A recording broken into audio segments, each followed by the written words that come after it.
इन्होंने मेरे लिए इतना मेरे ऊपर एहसान किया है कि मैं इनको अब बुरा भला नहीं कहने लगा। सिर्फ तो एक तरफ सुन तो लो, एक तरफ नहीं नहीं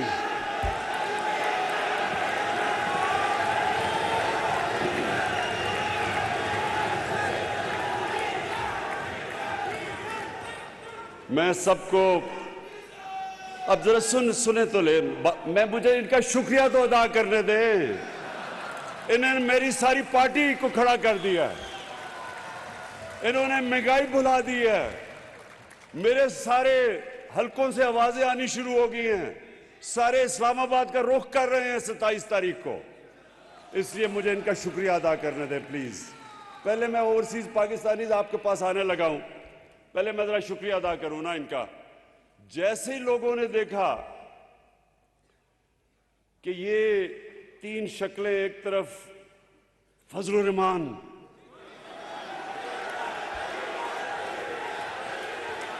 सुन ले, अब जरा सुने।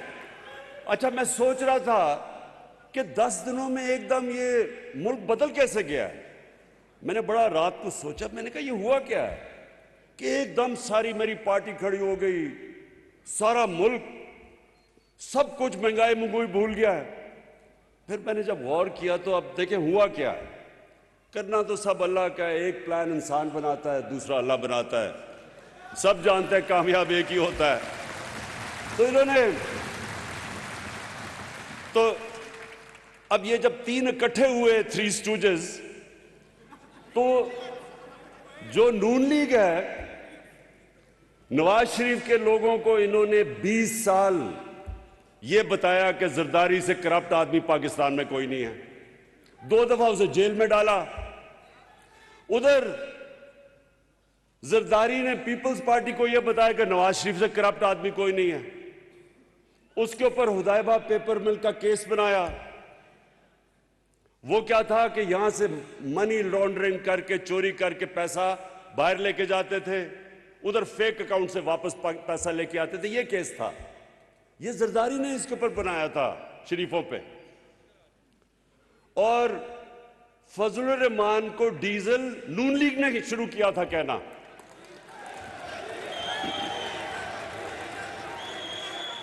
नून लीग का एक रंगबाज जिसने फजलुर रहमान का नाम डीजल रखा था, हमने नहीं रखा उसका नाम। और डीजल इसलिए कि वो डीजल के परमिटों पे पैसे बनाता था। अब ये सुने जरा, फजलुर रहमान की पार्टी समझती है कि पीपल्स पार्टी और नून लीग चोर हैं, नून लीग समझती है जरदारी चोर है, फजलुर रहमान डीजल है। पीपल्स पार्टी नवाज शरीफ को चोर समझती है और इसको डीजल। अब ये जब तीनों इकट्ठे हुए हैं तो मैं इनका शुक्रिया इसलिए अदा करना चाहता हूं कि सारी कौम ने देखा है कि अगर इन्होंने मुल्क को बचाना है तो बेहतर है कि इमरान खान के साथ डूब जाओ।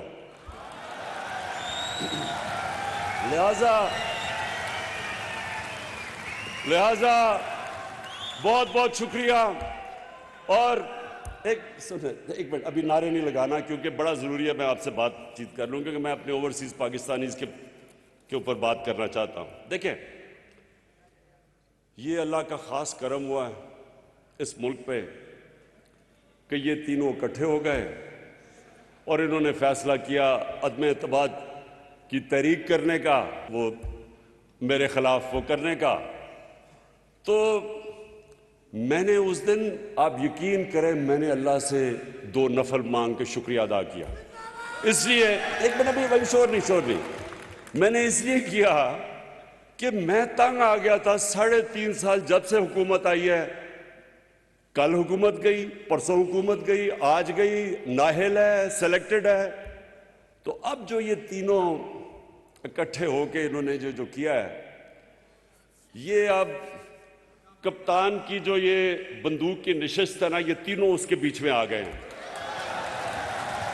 और जो सुने देखें, इन्होंने इन्होंने वो काम कर दिया कि मैं दुआ कर रहा था कि अल्लाह ये गलत फहमी में पढ़ के कि जी शायद कौम इनके साथ खड़ी हो जाएगी। ये पाकिस्तानी कौम को जानते नहीं है, क्योंकि इन्होंने किसी ने सियासत तो सही की नहीं है। नवाज शरीफ वो जनरल जनानी के छतों पे सरिया लगाते लगाते वजीर आला और वजीर वो बन गया। शहबाज शरीफ टोकरे का फल लेके जाता था रिश्वत देने के लिए, वो ऊपर आ गए। इन्होंने मेहनत कौन सी की है? इनको तो बाहर से उठा के सिलेक्ट करके इनको बना दिया।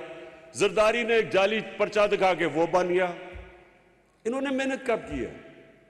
और फजल रहमान 30 साल से दीन को बेच रहा है, इन्होंने क्या मेहनत की है?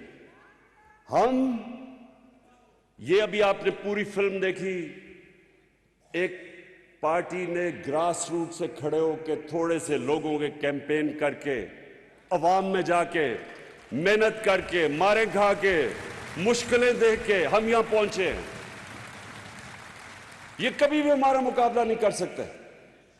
और अवाम की एक चीज ये समझ जाए, लोग मुश्किल वक्त, आलमी महंगाई, इसके अंदर लोग मुश्किल में तो हैं, लेकिन ये इनको गलत फहमी होगी है क्योंकि लोग मुश्किल में हैं। लोग इन 3 चेहरों की करप्शन भूल चुके हैं, ये गलत फहमी में पड़ गए और ये कप्तान के ट्रैप में आ गए हैं। अब इंशाल्लाह आप देखेंगे ये क्या होता है इनके साथ। मैं ये पेशन गोई करता हूं कि ये सिर्फ अदम एतमाद इनकी फेल नहीं होगी, इनकी 2023 की इलेक्शन भी गई। अच्छा, मैं जरा ओवरसीज पाकिस्तानी देखिए, क्योंकि मैं भी कोई 20 साल ओवरसीज पाकिस्तानी रहा हूं। मैं बाहर क्रिकेट खेलता था, बाहर कमाई करता था। मेरा क्रिकेट की वजह से और फिर शौकत खानम की वजह से मेरा सबसे ज्यादा ओवरसीज पाकिस्तानीज के साथ राब्ता रहा। मैं उनकी मुश्किलें जानता हूं, मैं उनकी कंट्रीब्यूशन जानता हूं। मैं ये जानता हूं कि जब ये एक पाकिस्तानी मुल्क से बाहर जाता है तो अपना मुल्क याद आता है, उसको फिर अपने मुल्क की सही माने में पता चलता है कि ये मुल्क कितना बड़ा अल्लाह का तोहफा है।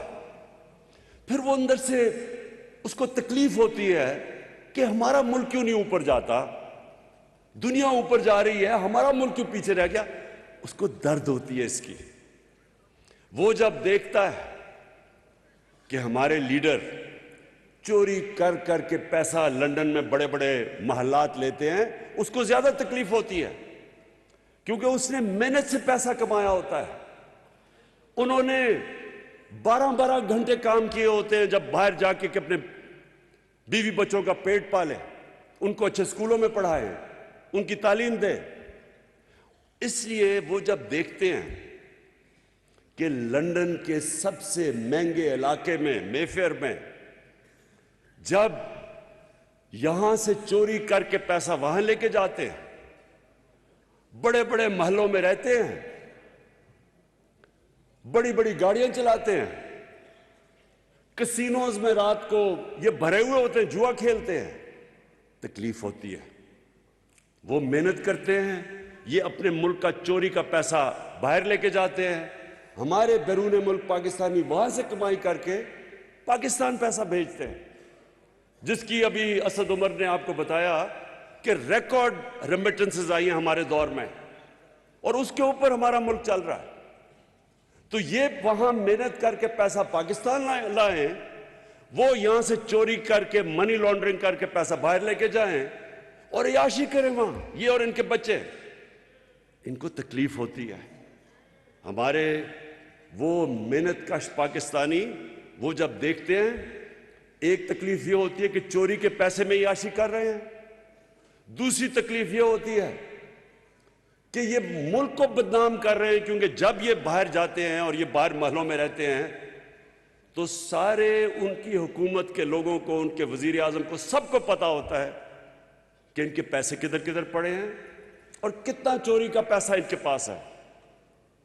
आज रूसियों का जो रूस के बड़े बड़े बिजनेसमैन हैं, जिनको ओलिगार्क्स कहते हैं, इनके सारे पैसे जब्त हो रहे हैं, इनके ऑफशोर अकाउंट्स जब्त हो रहे हैं, क्योंकि उनको गुस्सा है रूस के ऊपर। उसकी वजह से ये इनके सारी प्रॉपर्टीज, असासे, जायदाद वो जब्त कर रहे हैं। और इनको भी यही डर है। ये जो बड़े इस वक्त, ये जो खास तौर पे दो बड़े खानदान जिन्होंने यहां से चोरी करके अरबों डॉलर इनका बाहर पड़ा है, ये सिर्फ यही नहीं कि चोरी करते हैं, इनका चोरी का पैसा हमारे मुल्क को गुलाम कर देता है। वो कभी भी सर उठा के बात नहीं कर सकते बाहर के लोगों के साथ। अगर उनको भी पता है दोनों को कि इनका चोरी का पैसा है, चोरी का पैसा इनको गुलाम बना देता है। जब आप देखते हैं कि जनाब वो पाकिस्तान का वजीर आजम ओबामा के सामने बैठा हुआ है, काम पे टांग रही हैं,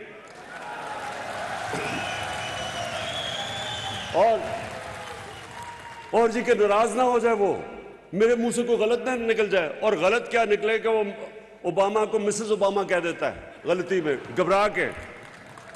तो ये इसलिए होता है क्योंकि इनको पता है कि जिस वक्त वो चाहे मनी लॉन्ड्रिंग में वो इनको पकड़ सकते हैं। और ये वजह है कि 22 करोड़ के लोगों को ये गुलाम बना देते हैं। मुझे ये बताएं कि ड्रोन अटैक, क्या इमरान खान ही रह गया था कि यहां जब 400 ड्रोन अटैक्स इनके 10 सालों में हुए, जरदारी और शरीफ के 400 ड्रोन अटैक हुए, मैं क्यों अकेला है? आपने देखा कि हमने मुजाहरे किए, हमने धरने किए, इन दोनों को कोई शर्म नहीं आई कि आपकी बमबारी हो रही है, आप उनके लिए जंग लड़ रहे हैं और वो आपके ऊपर बमबारी कर रहे हैं, और वहां औरतें बच्चे मार रहे हैं। आपको कोई शर्म नहीं आई कि वो पाकिस्तानी थे? आपको कम से कम इतना ही मुंह से बोल देते कि दुनिया का कोई कानून इजाजत नहीं देता किसी को जज, जूरी और एग्जीक्यूशनर बनना। ये हर दुनिया के कानून के खिलाफ है। और मैं जब मिसाल देता हूं लोगों को कि हमारा जो दहशतगर्द बैठा है लंदन एजवे रोड पे, अगर हम उसके ऊपर ड्रोन अटैक करके मारे, वो इजाजत देंगे? नहीं देंगे वो, क्योंकि उनको मुल्क में कानून है। वो अपने मुल्क में किसी को कानून तोड़ने नहीं देते। तो मैं पहले सबको एक वाज़ेह कर दूं, ओवरसीज पाकिस्तानीज को, मैंने कभी आज तक ना मैं एंटी अमेरिकन हुआ हूं, ना एंटी बरतानिया हूं, ना एंटी इंडिया भी नहीं हूं मैं।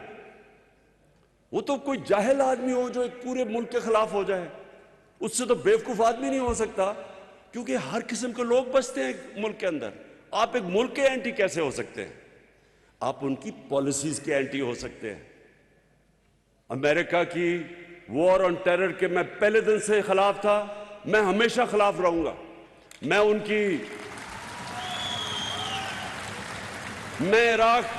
इराक की जंग के खिलाफ मैंने लंदन के अंदर मुजाहरे में, मैंने डेमोन्स्ट्रेशन के अंदर शिरकत की है। बरतानिया के अंदर लाखों लोग उन्होंने मुखालफत की, जो कि इराक की जंग में जा रहा था एक झूठ के ऊपर, वेपन्स ऑफ मैस डिस्ट्रक्शन पे। मैंने उनके साथ शिरकत की। तो बरतानिया में आप कैसे कह सकते कि मैं एंटी यूके हूं? क्योंकि उन पर बहुत बड़ी अक्सरियत ने उसकी मुखालफत की थी। आज हिंदुस्तान के अंदर जो ये हिंदुत्वता, इनकी जो ये फिलॉसफी है कि हिंदू रेस सिर्फ इंडिया हिंदुओं के लिए, बाकी वो बराबर के शहरी नहीं, मुसलमान, खास तौर पर मुसलमान और फिर क्रिश्चियंस। तो ये तो मुझे पता है, मैं इंडिया को बड़ी अच्छी तरह जानता हूं। बहुत बड़े पढ़े लिखे लोग हिंदुस्तान के इसकी मुखालफत कर रहे हैं। वो समझते हैं कि नरेंद्र मोदी की जो पॉलिसीज है वो हिंदुस्तान को तबाही की तरफ लेके जा रही हैं। बहुत बड़े लोग हैं ऐसे, डरे हुए हैं इस वक्त, क्योंकि फैशिज्म है वहां, खौफ है वहां, मीडिया के ऊपर खौफ है, जजेस के ऊपर खौफ तारी किया हुआ उन्होंने। एक फैशिस्ट गवर्नमेंट है वहां, लेकिन मैं एंटी इंडिया तो नहीं हूं। हम भी दुआ करते हैं कि वहां कोई सही लीडरशिप आए ताकि वो हिंदुस्तान में कश्मीरियों को हकूक दे, वहां मुसलमान हैं, वहां उनको बराबर का शहरी बनाए। हम भी ये दुआ करते हैं। और अगर वो कश्मीर में जो उन्होंने कदम उठाया था 5 अगस्त 2019 का, वो वापस लेते हैं तो हम फिर उनसे अपने ताल्लुकात नॉर्मल कर सकते हैं और बातचीत पे मसले हल कर सकते हैं।